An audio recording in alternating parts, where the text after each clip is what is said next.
Seeing none, conclude the testimony on H 1866, on H 4255 from Mothers Against Drunk Driving, and welcome Lisa Broder, and thank you for your patience as well. Oh, thank you. Good afternoon, Chair Day and Eldridge. I'm speaking in support of House Bill 4255.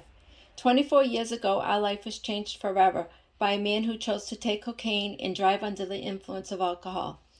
My husband, Michael Broder, was killed on impact at the age of 39. My husband was crushed by the steering wheel. My two daughters, only 3 and 5, were severely injured and traumatized. My son Kyle, 10 years old, was in a coma for a year. He has traumatic brain injury and is left paralyzed. I was severely injured in the crash and I am disabled. At the age of 30, I became a father and mother, caring for my young children and disabled son, all because of someone's wrong choice. My children lost their loving father and no longer could play with their big brother. My daughters could not understand why they had to lose their daddy and why their brother is so injured and screaming in pain. I was in the hospital with Kyle for 10.5 months before he could come home. My daughters, only 3 and 5 years old, only seen me on the weekends.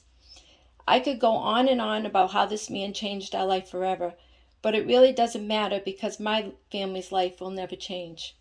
It's a tragedy that no family should ever have to go through. What matters here today is that we need to make our roads a safer place for all.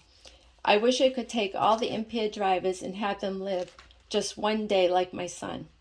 Witness what it's like to be paralyzed and have someone do every need and want for you and also use a speech device to have a voice.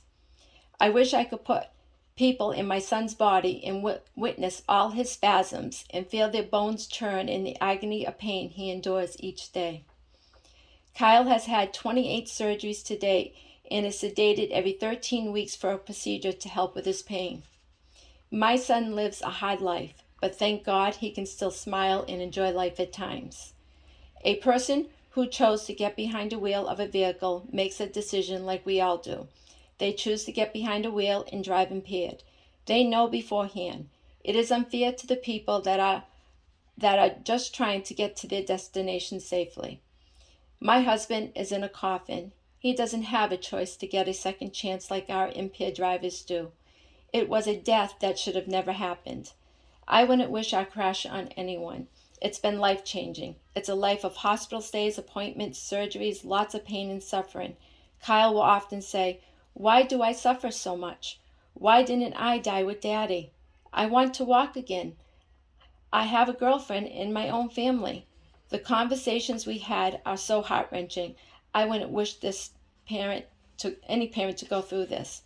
Our laws are not tough enough and there is no justice for our loved ones that we have lost.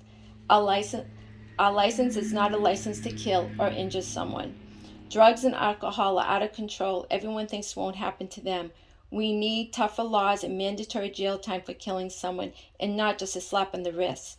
For all the people that have died or have been injured because of an impaired driver, please consider to pass Trooper Thomas Claudy law bill and help make our roads a safer place for us all. Thank you. Ms. Broder, thank you for your testimony and your patience. I'm sorry for your loss and for your ongoing struggles and Kyle's ongoing struggles as well. We truly appreciate you sharing the story with us. Thank you. Any questions from the members of the committee for Mrs. Broder? Not seeing any. Thank you again. Thank you. That will conclude the individuals who had signed up.